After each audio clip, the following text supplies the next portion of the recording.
Welcome to Mex Moves, our weekly podcast on Mexico business and finance. How are you, Eduardo? Doing well, Damien. How's everything? Good. So this week we have two excellent interviews from my perspective. One with Gina Diez Barroso. Gina is a Mexican entrepreneur, cultural leader. She's the founder of CENTRO University, which is a top university in Mexico focused on design, film, and creative industries in general. She's also been a prominent advocate for women in business, innovation, education, urban development. She serves on multiple boards in Mexico elsewhere. She's on the global board of Santander, for example. Great interview. Recommend you hang on and wait to the second part of the podcast. Secondly, very timely interview with Eduardo Sandoval from the Mexico Office of Control Risks. Control Risks, as most of you will know, is the global risk firm. Focuses on helping organizations navigate political security and integrity risks around the world. We spoke to Eduardo before the operation on Sunday that killed the Cartel leader Mencho, as he's known here, but his comments about how Mexican businesses navigate insecurity, extortion, and other threats, I think are especially pertinent. So this week, Eduardo, what do you have from your side? Well, Damien, the foreign direct investment figures came out, and I think we should talk briefly about another win from Mexico after the Supreme Court justice ruled that Trump had no legal power to raise tariffs using the Emergency Act. Good. So why don't we kick off with Prologis? As you probably saw, they bid for Fibra Prologis, the Mexican vehicle of Prologis, the U.S. global real estate giant, bid for Fibra Macquarie, another listed industrial real estate play controlled by Macquarie Asset Management, the Australian infrastructure giant. They have a binding agreement, Prologis, with Macquarie Asset Management to acquire the management rights and the fees associated with those management rights of Fibra Macquarie. But it's conditional on Prologis acquiring over 50% of Fibra Macquarie's certificates or shares. It's a simple deal in some respects because the cap rate or the yield of Fibra Macquarie is 9%, and on Prologis it's 6%, which means that Prologis has a much higher valuation, a much more attractive valuation than Macquarie. And if it can buy Macquarie and those assets get revalued at Prologis's cap rate, then everyone wins. Financial magic.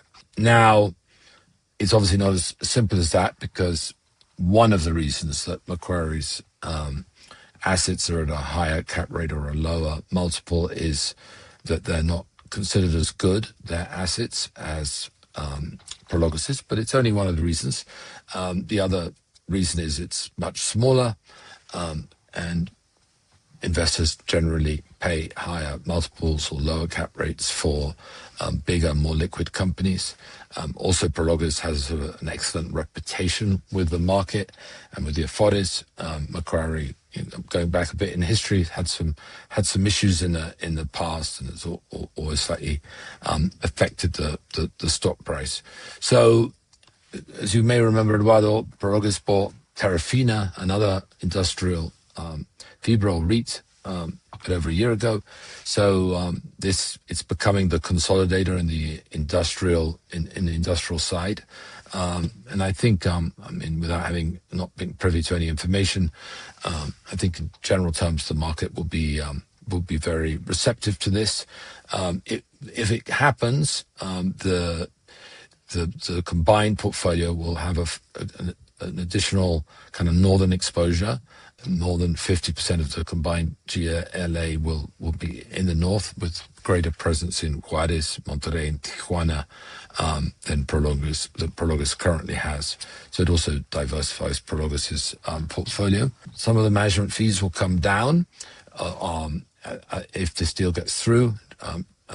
Prologis has said that they'll pay less management fees for have a lower tier on assets over $10 billion. So that also would generate quite a lot of positivity. I mean, overall, the GLA of the combined entity will be about 11 million square meters, I think, from Prologis' current 8 million, and annual revenues will go from about 600 to 800 million. So obviously Prologis is already much bigger, but this makes it, along with Fibra Next, which is Fibra Uno's industrial REIT that IPO'd last year, will make them the two giants in the sector. And I would imagine there'll be some cost synergies, and I imagine it will give them a bit of pricing power with their tenants. So all in all, it seems like an accretive transaction. There aren't many M&As in Mexico because families control companies and they don't want to give up the companies, even if it makes more sense for someone else to own them. But this is different because Fibra Macquarie Asset Management is obviously a financially driven asset management with a parent in Australia. They're only looking at what maximizes returns. I don't think there's any emotional attachment to these assets.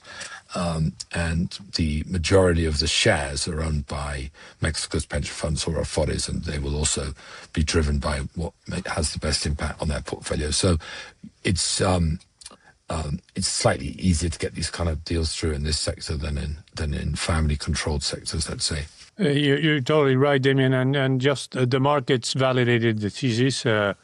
Fibra Macquarie went up 9%. Fibra Prologis dropped 0.9, nothing significant in that sense. Yeah, I guess the consolidation also reflects, I don't know, maybe I'm extrapolating here a little bit, that the nearshoring did happen, has happened, and will continue happening, but probably at a slower pace than anticipated, and companies are looking to adjust to take advantage of a new reality in that sense in the real estate industrial market that has grown significantly over the years and will continue to do so, but probably less quickly than anticipated. Or it faces a few bumps still under Trump administration. Let's see if someone else turns up to the party. When Terrafina was basically put up for sale, there were a number of bidders. In the end, Prologis won through, but Blackstone also turned up. They don't have a listed asset in Mexico. Maybe they'd be interested in taking a look at this. We'll see. All good news for Macquarie shareholders if there's a deal. Though I think Prologis, with this binding agreement with Macquarie, is very much in the driving seat, and I'm sure they've got a lot of legal clauses that's going to make it very difficult for someone else to come in. So moving on, this was the last week for full year 2025 earnings results. Last week we talked a little bit about Walmart's results and some others. There's obviously not time to go through everything that's been reported. 50 or so top companies have now handed in their numbers for the year. I think overall, the results show, the ones that I've been able to see, show consumer a bit soft, but a little bit better in the fourth quarter than the third. Maybe slightly weather related because we had a lot of rain in the third and second quarter. Mining continues to be very, very strong. Telecommunications and media has improved a fair amount. Banks have also generally had good numbers. So helped by good asset quality, loan growth continuing to be quite solid. And although interest rates are coming down, they've been able to offset that impact by the loan growth and by non-banking fees. One result that's because of its size and its importance in the economy, which I thought was interesting, is FEMSA. It's been a laggard in the stock market because it's very exposed to the Mexican consumer. Overall, in 2025, its EBITDA, its cash flow, grew about 8%. Margins were flat, but net profit was down. And those are pretty similar to the fourth quarter results. The fourth quarter just a little bit better on the EBITDA side as the margin was up 150 basis points. In the conference call, the management was quite interesting. At least they said, Mexico is the focus. So there's a lot of talk about OXXO growing in the US. Obviously, it's very big in South America, but they said there's still much to do. There are only 10% of the consumer wallet in the categories it plays in. So they say there's big headroom. They kind of seems from the outside, without saying too explicitly, seem to be throwing in the towel on fintech. And which doesn't come as a big surprise because they've been kind of leaking this for a while, but they said they're delaying the banking license. They fired the head of Spin by Oxo, who's going to become an advisor, whatever that exactly means. They said they're going to reduce the losses, which probably means less investment. They're going to look for partners in credit. So they've got amazing numbers, metrics. They've got, I think, like 16 million users, 10 million active users, 100 million transactions a month, but they haven't been able to turn that into very strong cash flow. And at the same time, they're facing pressures on their traditional businesses. So I think they're de-emphasizing fintech, which will be good news for their potential competitors there. And the other thing where I thought was interesting is hard discounting. They seem to be going all in on that. But their hard discount is called Barra. Revenues are up 30%. Same-store sales up 11.5%. Added about 157 stores last year to bring 636 for the full year.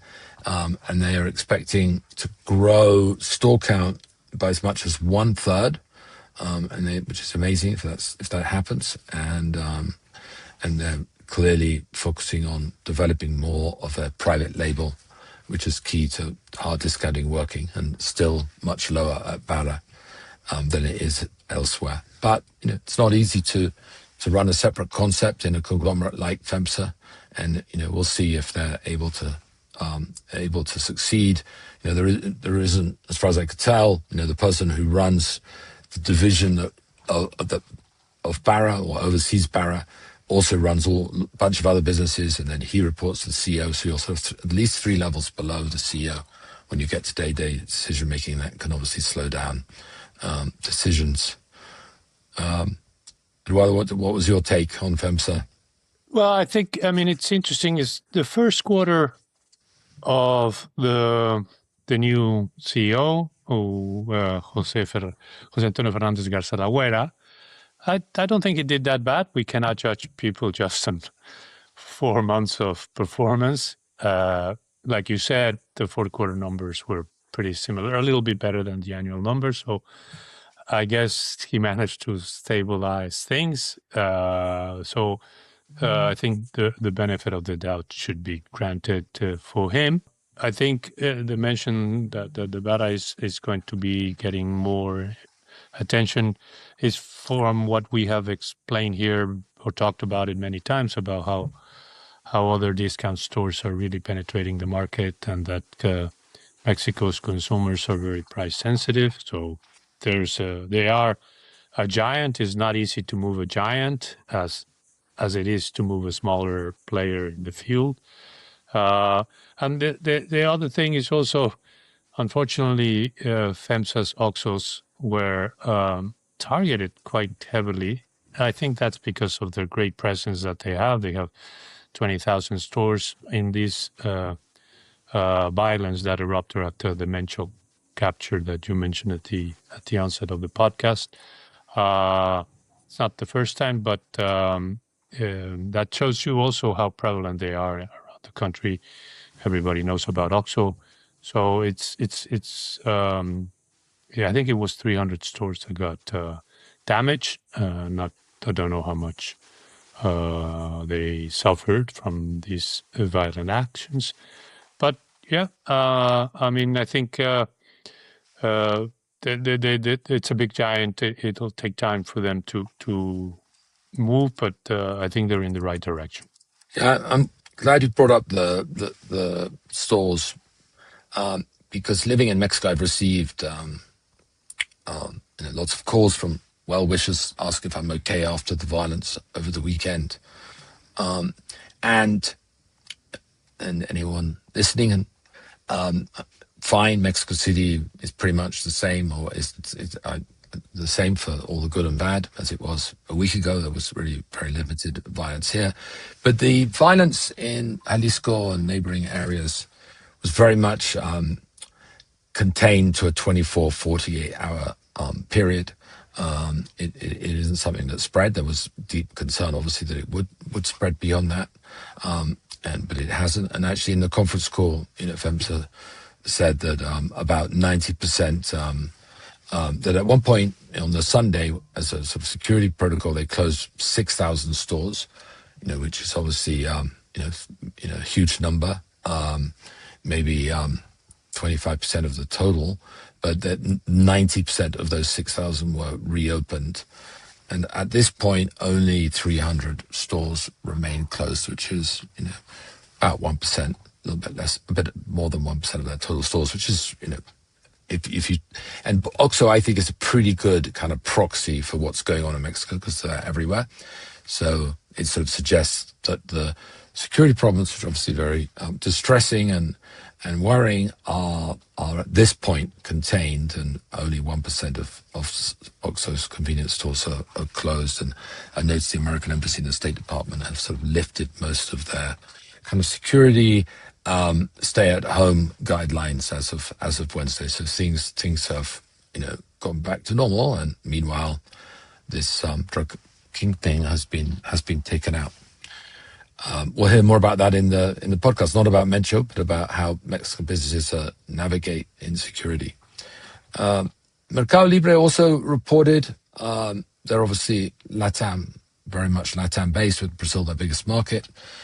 Stock, partly related to overall kind of tech concerns. Stock was down quite a lot. I think it's mainly driven by Brazil. They're making big investments to compete with Shopify and grow revenues, and margins as a result were disappointing. But in Mexico, the numbers looked pretty good. There was a comment in White Paper, the daily news data that's our parent, that they have Mercado Pago, the fintech arm, has quadrupled revenues from 2022 to 2025, and so Mercado Pago Mexico is a $2 billion business. I also thought it was interesting how they're using AI. They're using AI, throughout the organization, and they said as a result of that, they're gaining a lot more share in cards than they were. Almost all customer interactions are now done with AI-driven customer service bots, and that's saving them a lot of money. So it seems to be kind of embracing AI more than others. Of course, in Wall Street, there are concerns that eventually agentic AI could undermine e-commerce companies like Mercado Libre. So it's both a benefit and a threat, I would guess. But Mercado Libre Mexico is on pace to be very likely will for sure be $100 billion annual revenue business this year. It's already there based on fourth quarter numbers, and that makes it one of the biggest companies in the country. Yeah, again, the market reflected disappointment. The shares were down, I think, 8% after the results. Yeah, I guess Mexico is still doing well for them, so the company will have a chance to probably correct in Brazil more than here, and continue with their really great trajectory that they've had over the past few years. Like I said with the head of FEMSA, 1 quarter is not enough to let you know what's happening really, or where the company will go in the future. The AI element is interesting. It has a double-edged sword. It's a double-edged sword, but we'll have to see how they implement it and whether it works. Yeah, Nu also reported, the Brazilian bank with a big presence in Mexico, and their stock today is also down a lot, mainly driven by the global numbers. Mexico's only a small part of that, but Mexico was already known because they'd already reported it to the regulators. But we saw some negative sort of contribution to the Sofipo insurance fund, and then we saw a big increase in operating expenses as they gear up for a bank. And I think the market overall is becoming a little bit less patient with the fintechs and the startups that don't produce kind of strong cash flows, rightly or wrongly. So Nu has underperformed the big traditional Brazilian banks quite a lot this year. On that subject, the new Antitrust Commission, the CNA, blocked Visa's proposal to acquire 51% of Prosa, which is a payment processor, basically one of the two payment processors. It's currently owned by six, mainly mid-tier banks. eGlobal, the other one, is owned by BBVA and Banamex. And it was the first big test of the new Antitrust Commission. And the argument was that it would hurt competition. It would take out Carnet, which is owned by Prosa, which is a competitor to Visa. And it would also give lots of data to Visa that could help it unfairly compete in its core business as a network. Now, there was an interesting blog on LinkedIn by Danny Becker, who runs MIFAL, used to be the president of the ABM a couple of years back, saying that the real reason they did this, or implying the real reason they did this, was because the authorities are upset with Visa for removing Intercam cardholders' access to the Visa network as soon as the U.S. Treasury announced the sanctions last year on Intercam and Sei Banco, and not when the sanctions took effect, which was going to be 30 days later. In fact, there were some delays to that, but if they'd waited 30 days, it would have given people time to deal with it, and this left people sort of stranded without access to Visa outside Mexico. And the Danny Becker argument is that that networks are too important to be in the hands of foreigners, and this is demonstrated by how Visa behaved after the Treasury sanctions. Quite forthcoming comments from a respected banker. Don't know if it's pure speculation, but I was interested that he decided to put it on LinkedIn. Put it out there in the open. Well, we will know. I don't think so. There was a probably multi-factor element, and that probably was one of the reasons why they didn't approve it. Maybe, I don't know. On macro, we had two interesting developments this week. First, the Supreme Court Justice in the States ruling that Donald Trump had no authority to invoke emergency powers to impose tariffs. That is important for Mexico, as Trump then raised overall tariffs for the world 10% and then 15%. That apparently has not been signed or clarified. But for Mexico, the decision helps it, although it was not impacting companies or products that were trading under the USMCA rules of origin. But again, I think it gives Mexico an edge again if the other tariffs go into place. Now, those other provisions that Trump is using are required to get congressional approval. That's going to be a little bit harder for him to do. It's 150 days, according to what I've read. So we'll have to wait and see whether that is sustainable or Congress sustains his aim at maintaining tariffs on all the countries around the globe.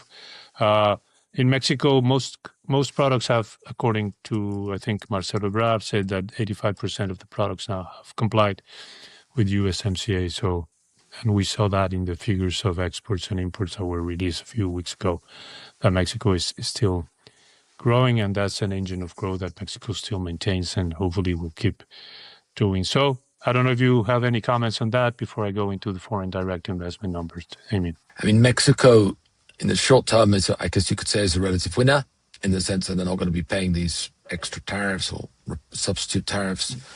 But I think Mexico is a very trade-dependent country, more than any other big economy in the world. And any kind of uncertainty on trade, drama on trade is not good for Mexico in absolute terms. Maybe it's less badly affected than others, but I don't think this Trump sort of soap opera that goes on and on is a good thing for Mexico, nor is it a good thing for anyone else. So, on the face of it, it was good that Congress took away Trump's right to impose these tariffs and rescinded the tariffs. But on the other hand, Trump came back with other tariff ideas, and the uncertainty isn't good for anyone. Interesting. Just a little side effect is that here in America, they're trading on the capacity to get refunded now that the tariffs have been rescinded by the Supreme Court. Before, those rights to get some money back from the government when trading at 10 cents per dollar.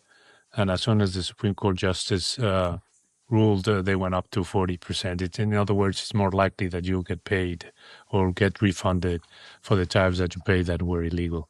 A quirk on how everything gets traded here in this country. And now that I'm in the States.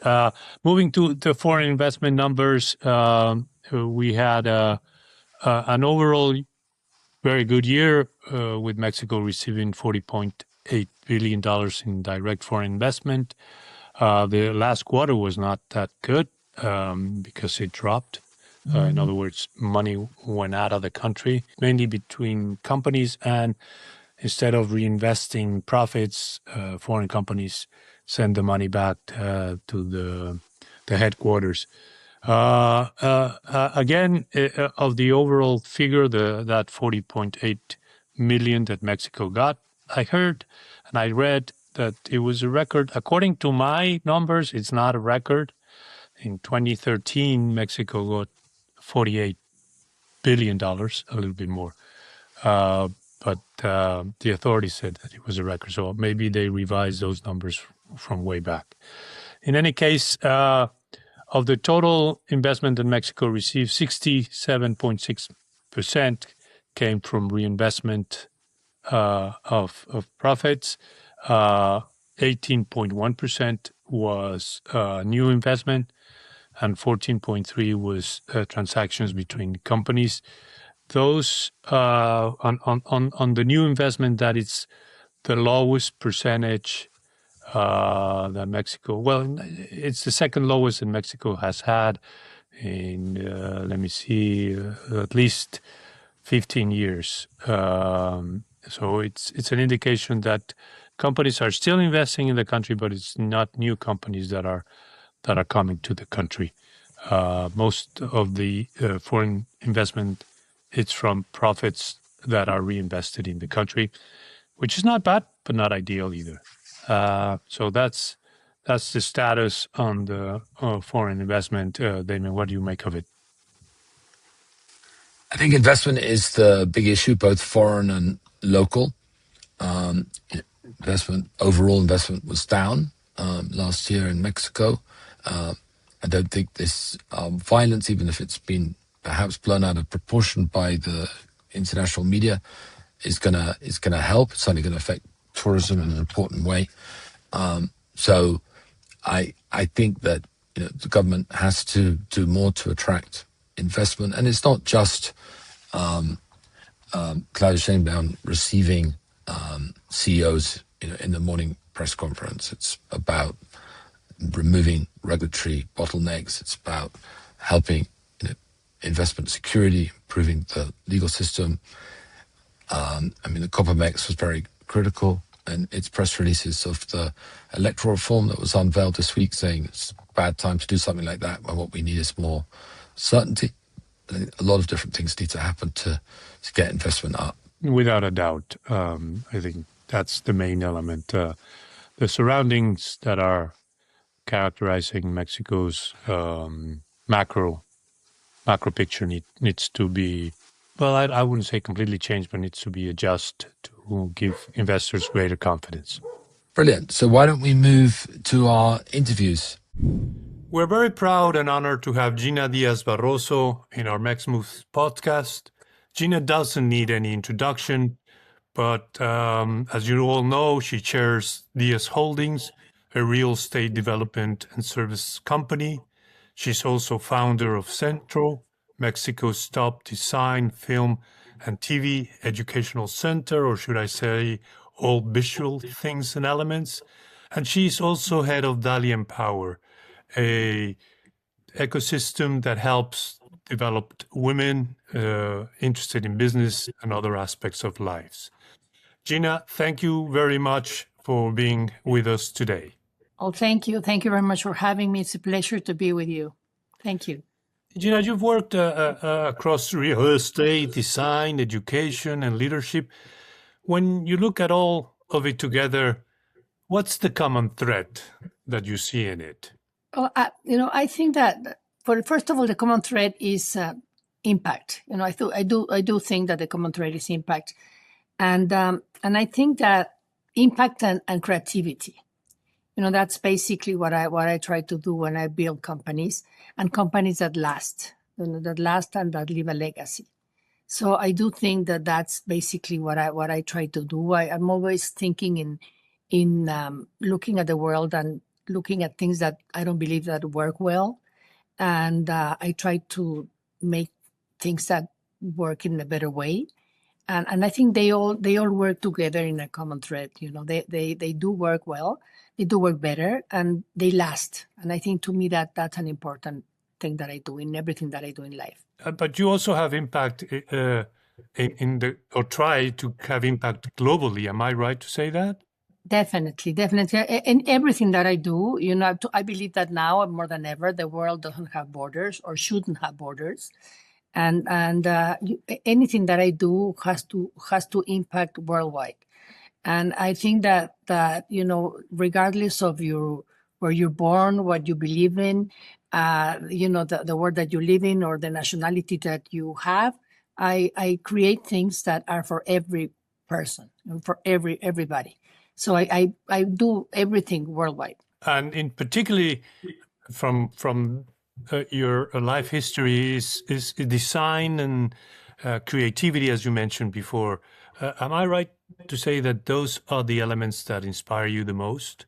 Yeah, creativity, innovation, design, media, and now, of course, technology. But I think creativity and innovation. I think that's what's moved me, and now definitely, if you tell me what is my purpose, because I think passion, you can have so many passions in life, but purpose, I think you have one. And to me, purpose now, it's definitely education. I think education now, that's what moves me more than ever. Are you, in the creative world, AI is playing a key role. Are you a little bit worried about it, or you embrace it, or what's it's a big combination of both. I embrace it, definitely, but I'm so worried. I'm so worried. And I do believe that, first of all, the lack of regulation worries me a lot. Also, I think AI now brings loneliness, especially in the excess of using it in the creative world and in any world. But in the creative, I think it should be seen as a tool, not as a mean. And I think that a lot of people are using it as a mean, especially in the creative world. For example, let me give an example that I gave in a lecture that I just gave in an AI conference, which I have to tell you, I'm not an AI expert at all. But in this conference that I gave, everybody was talking about the incredible thing that AI does for humanity. And I gave the other side of AI, the worriness of AI. For example, in a content development company, before, when you used to make, let's say, a television series, you have you create let's say a television series between 5 or 6 or 10 or 15 people, and you create a series discussing what to put, what to take, and it was a discussion. Now that same television series can be done by one person, 5 computers, and AI.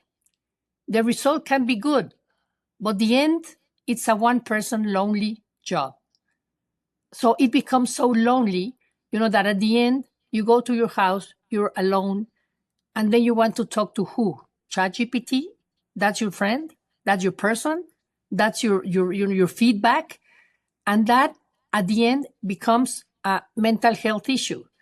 You are alone, you're with nobody, you have no friends, you don't react with anybody, you don't act with anybody, you don't have anybody, and then you become, probably with antidepressants, and that's the end result of an excess use of AI. I think people are becoming addicted to being friends with nobody. They don't act with people, with humans.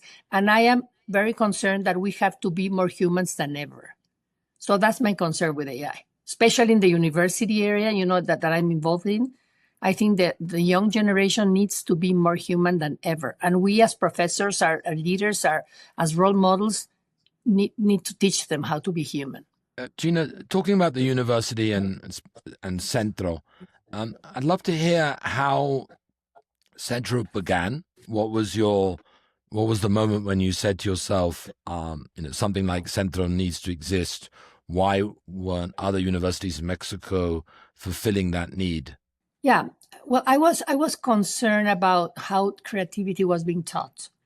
I thought first, I think Mexico needed to be global.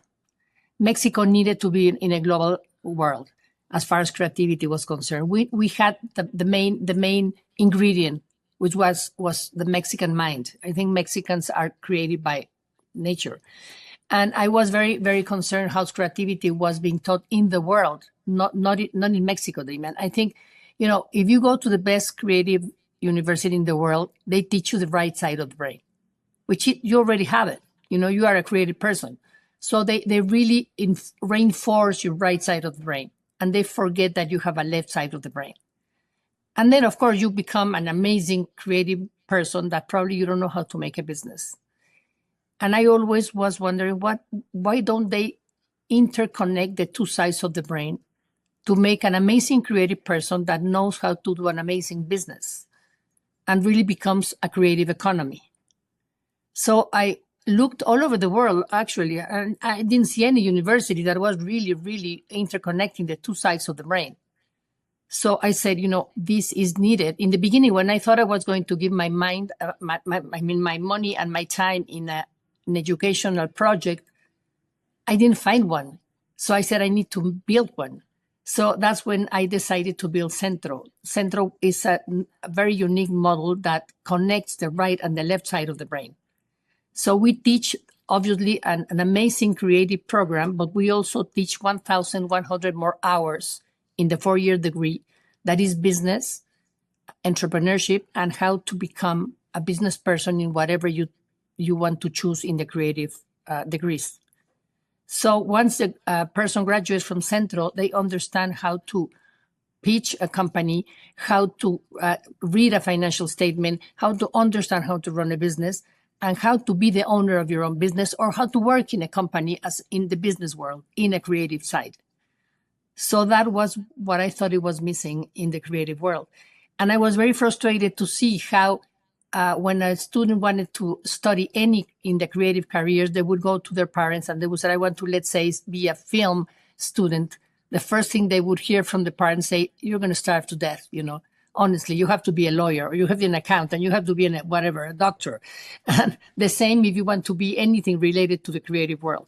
So that was what I wanted to change, So, and how would you describe, looking back on Centro, what its impact has been, and what are you most proud of, and what do you feel that you still have to do to make Centro even better?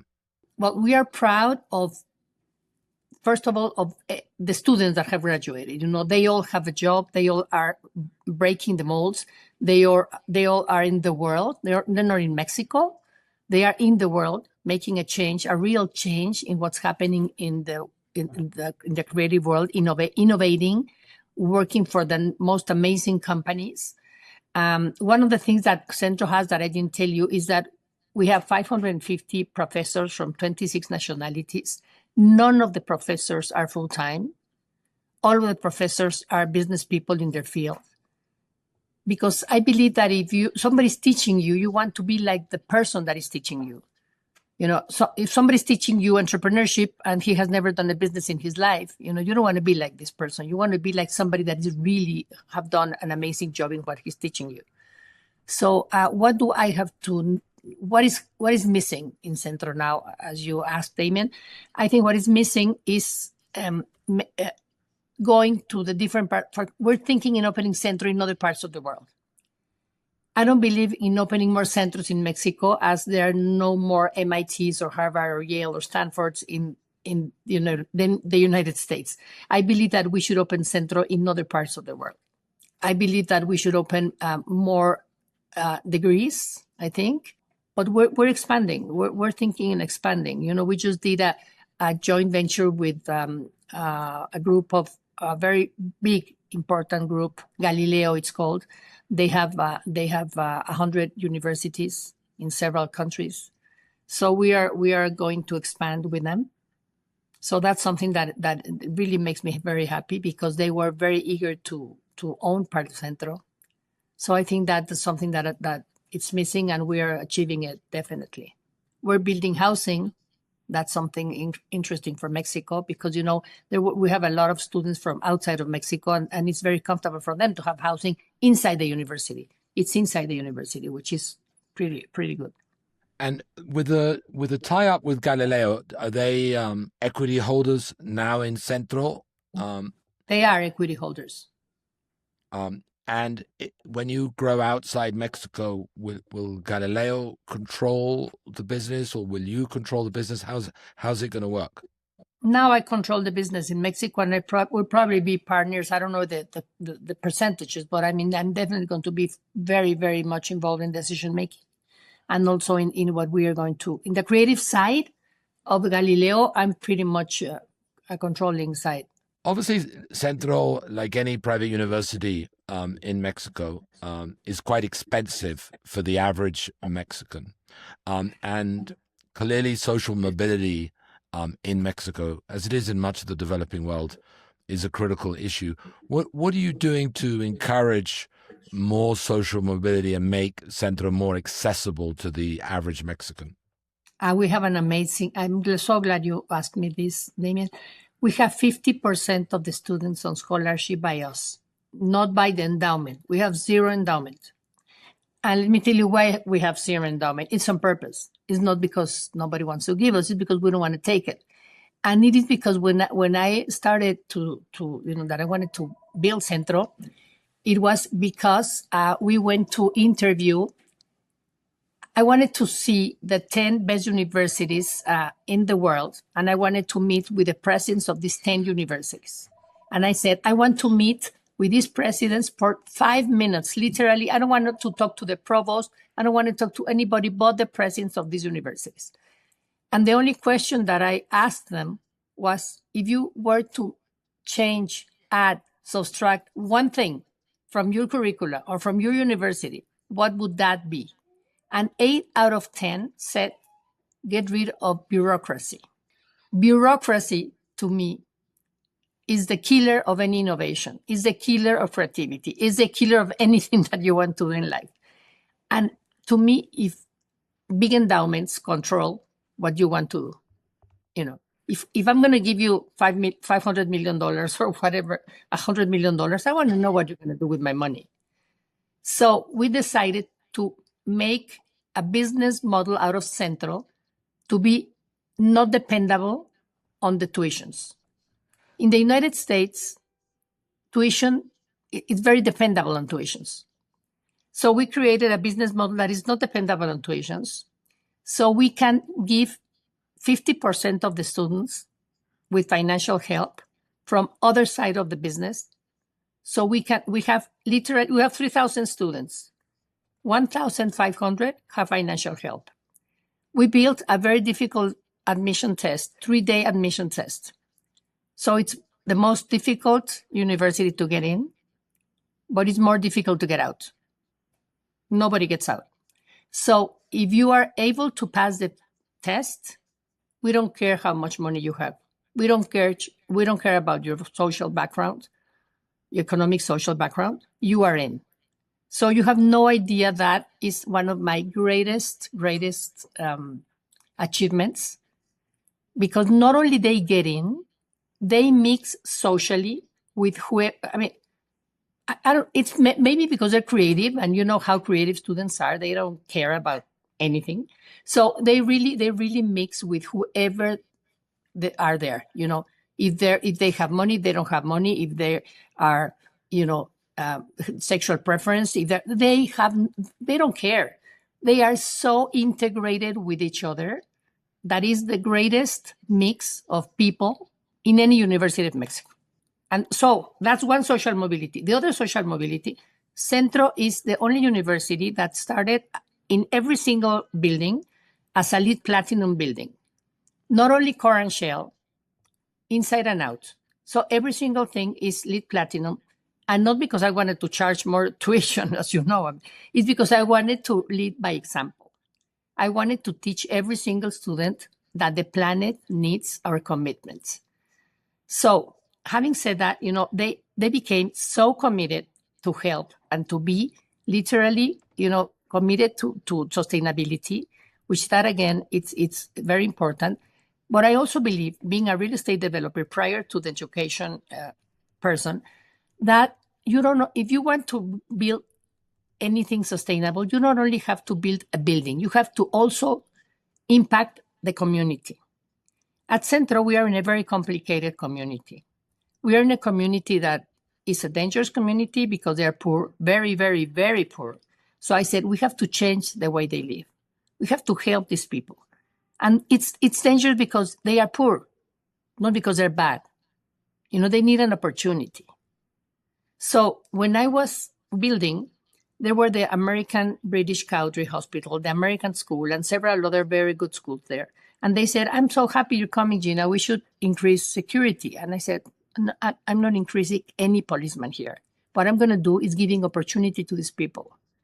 So what I did in the previous school that I started, Centro, which was a 10x smaller, we grew 10x when we moved to this university.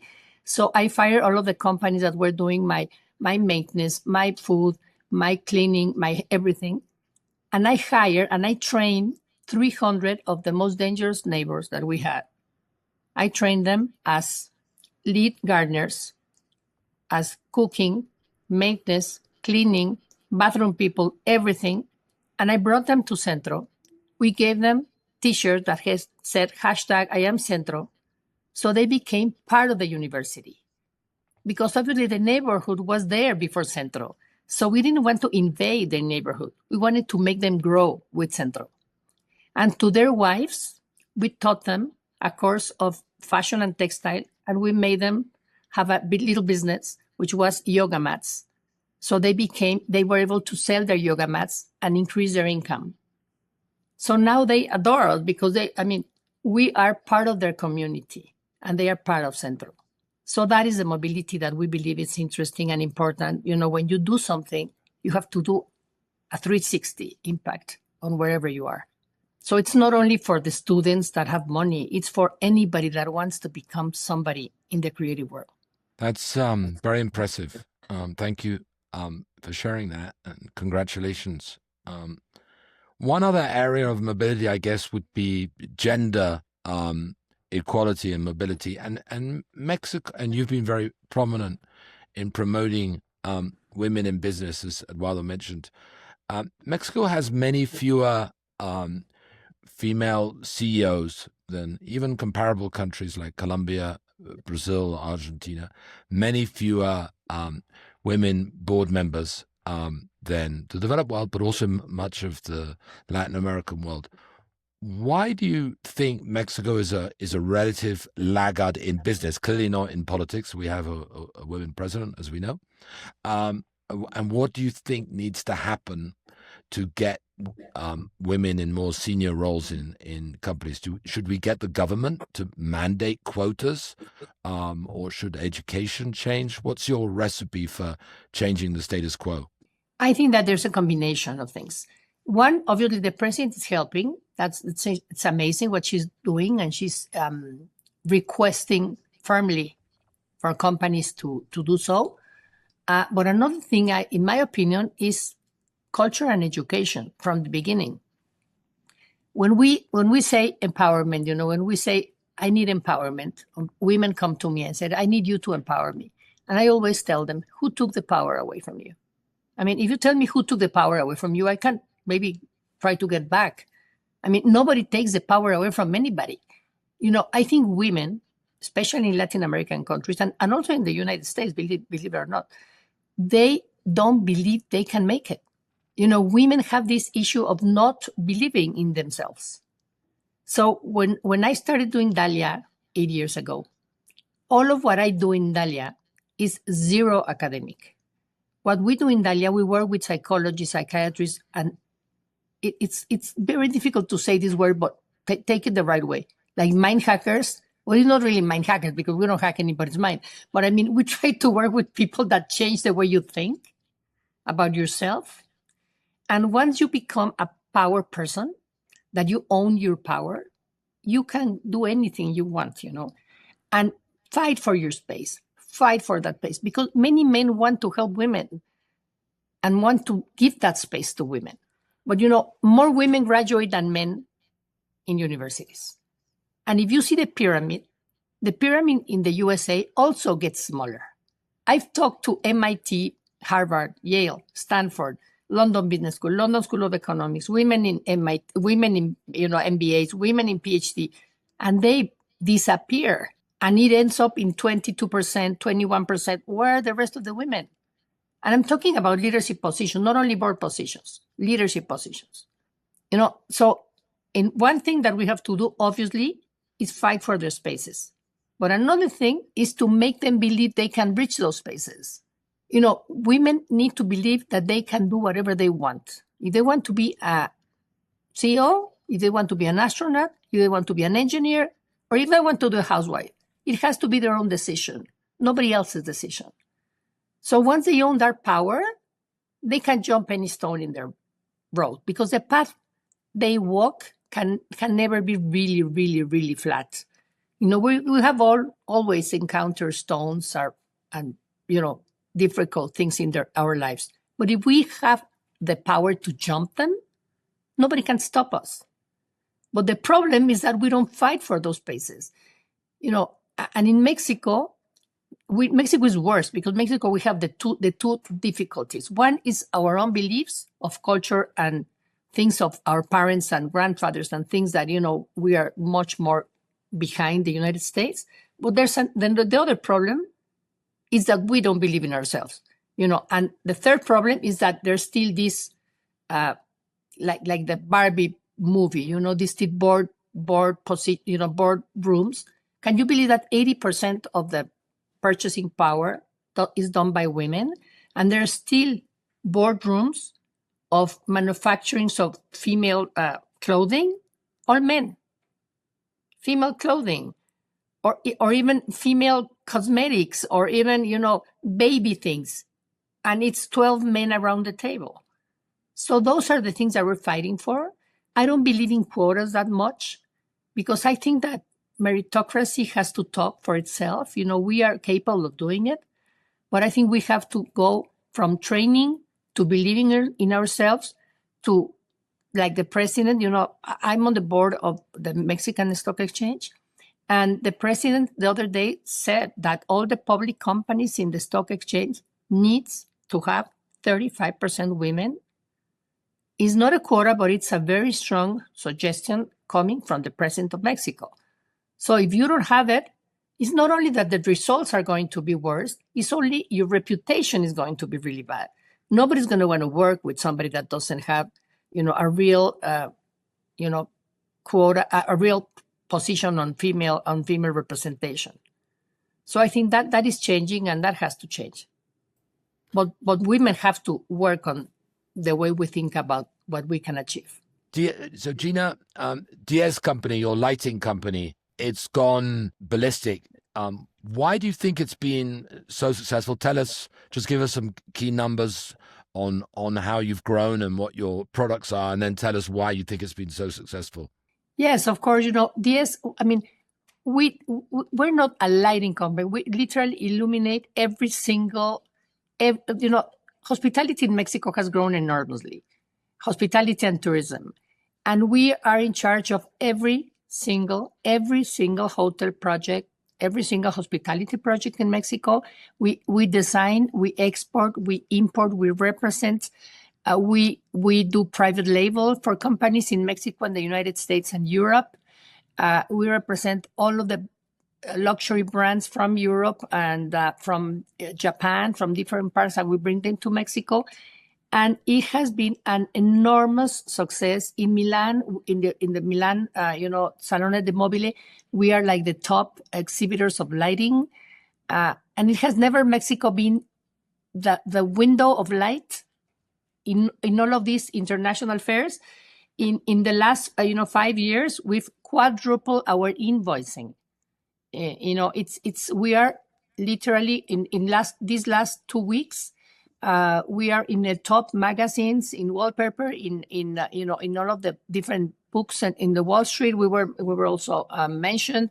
And you know, this company is the top lighting company, I could tell you, probably in the world, At least in America, for sure. And when I mean America, I'm not talking about USA. I'm talking America, continent. And we started to put because we believe that we were able to put light where it belonged, not lamps. We're not selling. We have a slogan that this company does not sell lamps. We're talking about lighting. We light the world. So we're very happy and very proud, and we give jobs to over 120 people, in lighting, all lighting. And we are now in the process of, we have our own line. But as I tell you, we're private label to the top designers in the world. And why do you think you've been so successful? As you reflect on the business, what factors do you think have put you in this position? My partner there is Rodrigo Fernandez. He studied at Centro. He was a professor at Centro. He's absolutely disciplined, industrial designer, perfection to its maximum, and perfection, discipline, and a clear goal to where we're going. I think those three keys. And it's all sourced out of Mexico. Basically, it's a fully Mexican company. No, it's three things. Definitely the Mexican design. We manufacture, but we also represent the 20 or 30 top lines in the world. The top lines in the world we represent and distribute. We also manufacture, represents, distribute lighting, and we also private make designs for top designers in New York, in Europe, in Tokyo, in every part of the world. We private label for them, and we also do. We have a showroom. And we also do different events for lighting. Everything is lighting. We believe that light is much more than just illuminate. We do like museum lighting, everything in lighting. You should Google that. It's very, very interesting. We changed the way light is seen. Have there been other businesses that have come out of Centro that you could say, either yours or graduates of Centro, that you could say, without Centro, this business might not have existed? Many, more than 100. I mean, there have been incredible furniture businesses, accessory businesses. They all exhibit at MACO, as you were saying about Celica. They exhibit at MACO many businesses that come from Centro. Students that were on scholarship, that I was telling you about, the scholarship that now give jobs to over 200 people. Gina, I'm here listening to you, very interested in how you are trying to make, in one instance, women think that they can do it. I commend you on that. On the other hand, you're also trying to make creative minds think about the business side, the practicality of what they're doing. Would you consider yourself a disruptor in the different areas that you touch upon? I am. I'm definitely a disruptor. I'm not, I'm probably a person that not very many people, some people don't like that I'm so straightforward. But what I do think, I say what I think should be said, not necessarily what people like to hear. Probably a troublemaker sometimes, but I think that's the way things should be said. I think that some people don't like. I'm very straightforward, to say the least, and I think that things should be, when I see something that, as I started this talk, when I see that something is not working, I go out and say it, and I think that's the way that this world should work. People should talk about things. I think we're tired of not talking about things, not speaking straightforward about the things that are not working. That's the way look at the world now. The world is a little bit falling apart because people are just going with the flow instead of speaking out. Yeah, no doubt. And confrontation of ideas generate new ideas and things like that. So thank you. We have to embrace differences, not if we embrace differences, that's the way, as you said, Eduardo, that's the way the great ideas come from. Embracing differences and hear and respect different opinions. Because, of course, everybody has different opinions, and that's the way great ideas come from. No, having said that, Gina, we thank you tremendously for your time and straightforwardness and creative power that you've embedded in all the different activities that you're doing today, and that I'm sure you continue doing in the future. Thank you again for joining us at Smokes. Thank you so much. Appreciate your inviting me. Thank you, Damien and Eduardo. It's a pleasure. Pleasure is ours. Thank you very much. Well, it's great to have with us today Edmundo Sandoval. Edmundo is an associate director at Control Risks, a leading security and corporate intelligence global firm with a significant office here in Mexico. How are you, Edmundo? Pretty good. How are you? Great. So, Edmundo, before we get going on specific questions, why don't you just brief us a little bit on what Control Risks does in Mexico? Most definitely. Well, we at Control Risks, first of all, are a major global risk analysis firm, mostly on security consulting, but also in terms of political consulting. What we do is basically advise firms on risk environments to guide decision makers to make their business prosper. We in Mexico have been for over 30 years now, but globally the firm is around 50 years now. Great. And how do you think perceptions of risk and insecurity in Mexico have changed for the good or the better over the last decade? That's a big question. I think that that requires a big answer in those terms. Because first and foremost, we'd have to go back, I'd say at least 20 years to answer that question. Obviously, when it comes to the security environment, the major problem nowadays in Mexico is called organized crime. We don't even talk about cartels anymore because we recognize that these groups have evolved massively and now they have diversified. So even nowadays, what we call it is the problem of criminal governance. These organizations have infiltrated the local economies and also the local politics, and that makes it a significant problem. Previously, before 2006, you would have at least 5 major groups, but with very localized presence within the country, and the problem was not as big in terms of public security. It was more just a problem of drug trafficking and major routes and just here and there.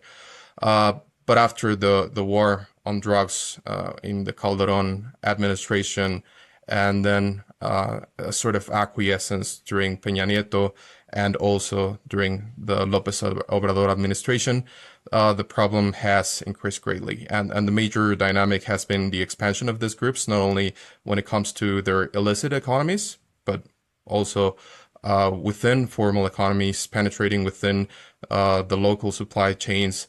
And this has majorly increased also violence because after the war on drugs, most of these organizations basically were beheaded in their leaderships, and that created many more organizations. So what we have now is a plethora of organized crime groups fighting and infighting even within their own factions, and that is creating a major problem for the country. And as I said, this is nowadays not only a security problem, but it is also a major problem when it comes to the local governance for local economies and for local politics within the country. So what do you do if you're a big company operating in the mining sector or even in the tequila sector, as we saw recently, and one of these groups comes to you and says, if you want to continue producing, you're going to have to pay us some money. How do you respond to that, especially with the designation by the U.S. authorities as many of these organizations as terrorist entities that could subject you to criminal penalties in the U.S. How does a U.S. company or an international company or a big Mexican company for that matter, how do they navigate a situation like that in your experience? I would say that first of all, it is not the same answer for every operation here in the country, and not even within the sector. It varies greatly depending on the specific group, the specific faction within that group, and obviously depending on where you're operating and what the conditions for your operation are. If you'd asked me this a few years ago, I'd say that transferring that risk is almost always the answer, specifically for large multinational firms in the country. It was just a matter of redirecting those extortion threats towards a third company, and then that third company would just negotiate with them, and negotiations would go forever and forever, and then they would just transfer that specific risk. Nowadays, it is more complicated because extortion currently is not only what we call derecho de piso, which is basically an operational fee where you'd get a local head of the cartel going to your door and then asking for this operational fee. But now they've fully integrated into many local supply chains, and even within of formal sectors of the economy. For example, what we've seen in the past few years is that they've been infiltrating, for example, formal operations within unions. So they'd ask for this extortion fees as union fees, or they negotiate with the local supply chains providers, and for example, make companies buy only from their own goods for the operation. So nowadays, I'd say that the first thing is to acknowledge where you're standing, what the actual threats and risks for your operation are. If it is only, for example, a local faction that is not really connected to a major organized crime group with national reach, the first thing to know is where we stand, what are the conditions for those threats, and then you can start planning a strategy to address and to mitigate those risks. Obviously, designation of the major organized crime groups here in Mexico as foreign terrorist organizations is a major risk, because now we're not only talking about security risks, but we're also talking about compliance and international enforcement risks. The major problem with that is that so far we have not had any direct sanction or even more, or a prosecution based on the designation. So as of now, the problem is to determine what will imply what they call material support for these organizations. It is not so clear that, for example, paying a regular operational extortion fee, like derecho de piso, or even rite of passage, which has grown majorly in the past few years, will imply material support. The only probably examples that we've had in the past decades are related to OFAC sanctions, and that gives us an idea that it will likely imply a much more kind of sustained approach. So I'd say that for one thing is to also consider what the security risks for the operation are, but also to take into account that with this enhanced compliance risks, firms will have to address also the risks involved with the possibility of international enforcement from the US. So there was a case that made a lot of headlines in Mexico over the last few weeks, which is the Vizsla mining company, the Canadian silver company in Sinaloa. The government said it was a case of mistaken identity. I think it was the Chapo or Chapito organization. They were from the Mayo organization, and other people say that two groups were asking for extortion. Both of those groups were asking for extortion. What's your read of a situation like that? Well, I'd say that we need a bit of context on what's happening currently in Sinaloa. The case of Sinaloa is precisely, I'd say, the first major example of what happens if you don't control criminal governance. Sinaloa has been known for many, many years to have been infiltrated by the Sinaloa cartel, and they were basically running everything from the local economy to local policing, and even there are important ties with the political class up to the government, the state government level. These major two factions, the Chapitos and the Mayos factions, were relatively at peace before the capture of El Mayo Zambada, which in between the factions they recognize as a treason from the Chapitos faction. Within that context, they triggered a major turf war, which more than a turf war actually is a survival war for the extermination of the other faction. And they've been, specifically the Majos faction, has been gaining important traction within the state. So that has created a lot of internal, not only violence, but actual turf wars in important territories. And specifically, the area where Visla was operating was usually a relatively peaceful area, previously controlled by Los Chapos. With the advance of Los Mayos, things have been changing in their area. And this is not only specific to their area, but the dynamics for Sinaloa have changed quite a lot in the past few years. The major dynamic driving this type of violence is specifically basically paranoia from both factions. What you'd have, for example, in places like Culiacan, is that you will not be able just to live there without you being stopped regularly within illegal checkpoints from some of these factions. And if they have any sort of suspicion that you have any contact or you're related in any sort of way with the other faction, the most common trend in the past few years is that they'll abduct you and they'll take you to a safe house within the state. And even there, if they are not sure that you're not part of the other faction, they'll basically get rid of you, they'll kill you, and they'll even torture you.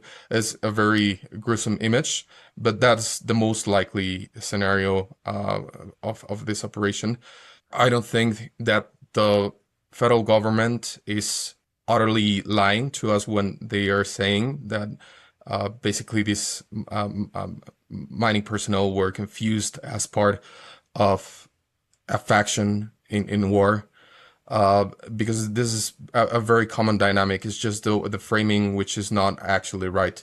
The more likely case is that at some point either this mining personnel had contact with another faction, and then the other basically went to extract them, and when they did not reach out the conclusion that they were not part of the other faction, they sadly, well, got rid of them.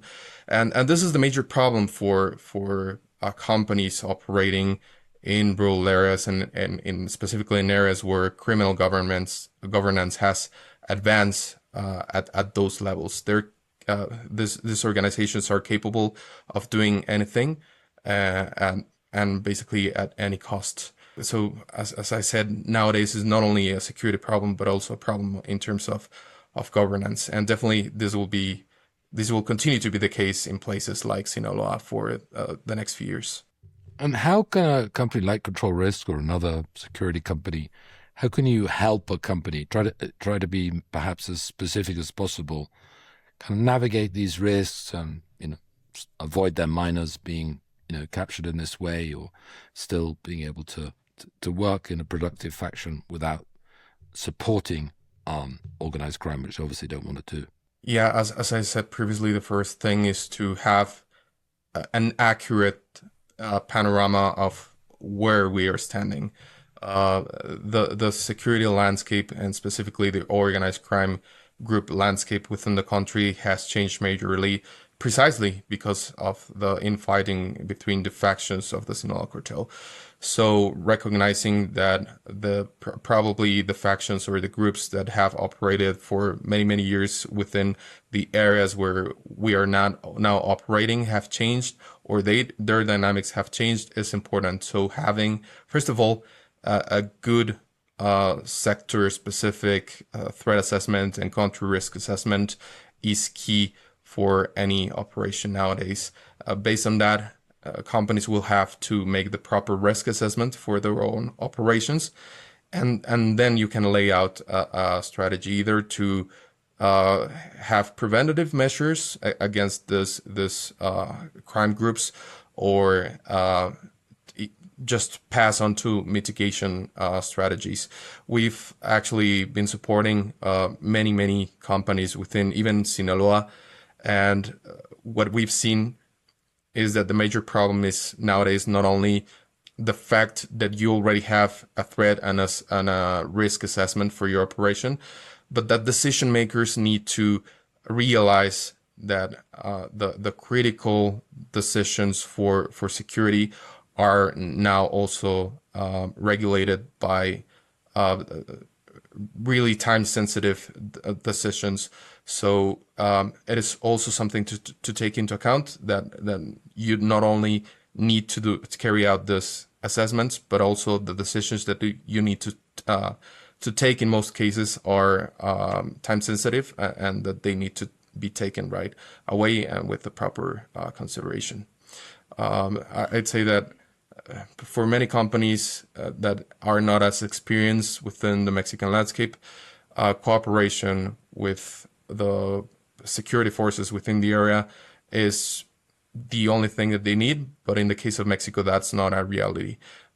Security forces are overpassing their capacities to respond to these situations, and they're much more focused on any other thing. So really getting the help of experts within the ground, within intelligence agencies that are capable of providing the services for companies will be a must in the next few years. The government has talked about crime and homicide numbers coming down since Garcia Harfuch in particular has been in charge of security, and the strategy has become, more, according to them at least, more effective, more aggressive. And obviously cooperation with the United States seems to have improved a lot versus the previous administration of López Obrador. Do you get a sense on the ground that even though things in certain states like Culiacán and so on, and Sinaloa in general, are obviously very concerning, that things are on average a bit better now than a couple of years ago? Yeah, that's a complicated answer, because obviously if we take a look at the actual statistics, we will actually see decreases in homicide figures and so on and so forth. The problem here, I'd say, first of all, is how we are calculating those statistics, first of all.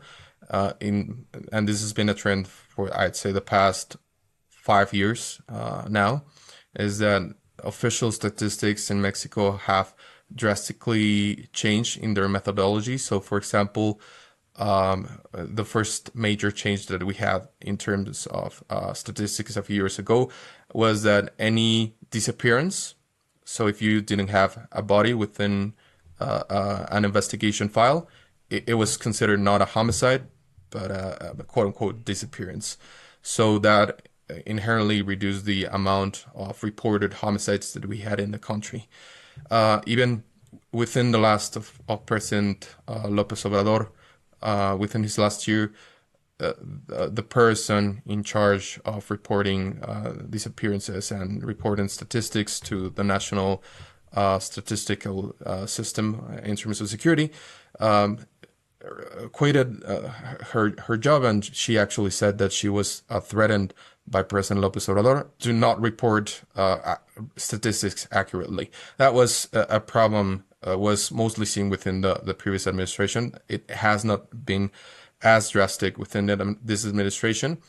But the major problem here is that the security strategy that the federal government is currently carrying out is directed at decreasing statistics, but not necessarily at improving the security situation. So what they'll do is that they'll deploy security forces within the areas that are most affected, for example, in terms of homicides, and they'll actually manage to contain homicides as reported by either de-articulating their weaponry within the states, or just by being there and containing major confrontations in between groups and factions. So what that does at the end is that it reduces the reporting of these homicides and the actual figures. But at the end of the day, if you see even perception statistics when it comes to violence and crime, it has drastically been worsening in the past few years. So it is a matter of how this is presented. Obviously, it has also to do with the security strategy. But I'd say that there are some other things that we need to take into account. Obviously, you mentioned the pressure from the US, and that has actually been moving the security strategy from President Sheinbaum quite a lot. But it has been mostly done through targeted offerings to President Trump to avoid not only security risks for the bilateral security relation, but also trade implications for the Mexican government. Well, I think that the pressures from the U.S. government will help address the major structural problems of security in Mexico. I don't think overall the strategy is actually solving the structural problems of security in the country. Understood. Edmundo, last question. A lot of people say that the insecurity problem is a regional problem in Sinaloa or Michoacán or Guerrero, Tamaulipas, but 80% of GDP in Mexico is fine. And then they say it's quite sector specific, mining, energy. But if you're in sort of consumer goods and less sensitive industries, you're fine. Does that correspond with your own kind of perception that it's mainly a regional issue, and if you're in Mexico City or Monterrey, you don't have to worry too much about this? I'd say that there's a truth in that. Definitely the major problems when it comes to violence specifically, or violence incidents within the country, is region specific and is sector specific. Even I'd say that there are areas where organized crime groups have infiltrated, and there are some other areas where you'd have maybe the same degree of penetration, but given that there are different groups, the violence dynamics are different within the area. Now, what I'll say is that as of last year, we know, and this is intelligence directly from leaks within the Ministry of Defense, that at least 70% of the country is controlled, and this does not mean that they have a presence, but it is controlled by an organized crime group. So that actually tells you the degree of the problem that we have currently in the country. So if you mean that the problem of security and violence is sector specific and region specific, there's a truth in that, but I'd say again that the current problems specifically for businesses are the problems related to criminal governance, how much they've infiltrated legal structures within the local economies and even local governments, and that implies and carries significant risks for companies. And this is even a reality within the main urban and business areas for Mexico City, Guadalajara, Monterrey. It is a reality that companies will have to face, and that they will face increasingly in the coming years. Edmundo, thank you very much. A real pleasure to have you on the podcast. No, my pleasure. Thanks for inviting me. Thank you for joining Mex Moves. Hope you join us next week. And in the meantime, please rate us 5 stars if possible, and give some comments below the line. All the best.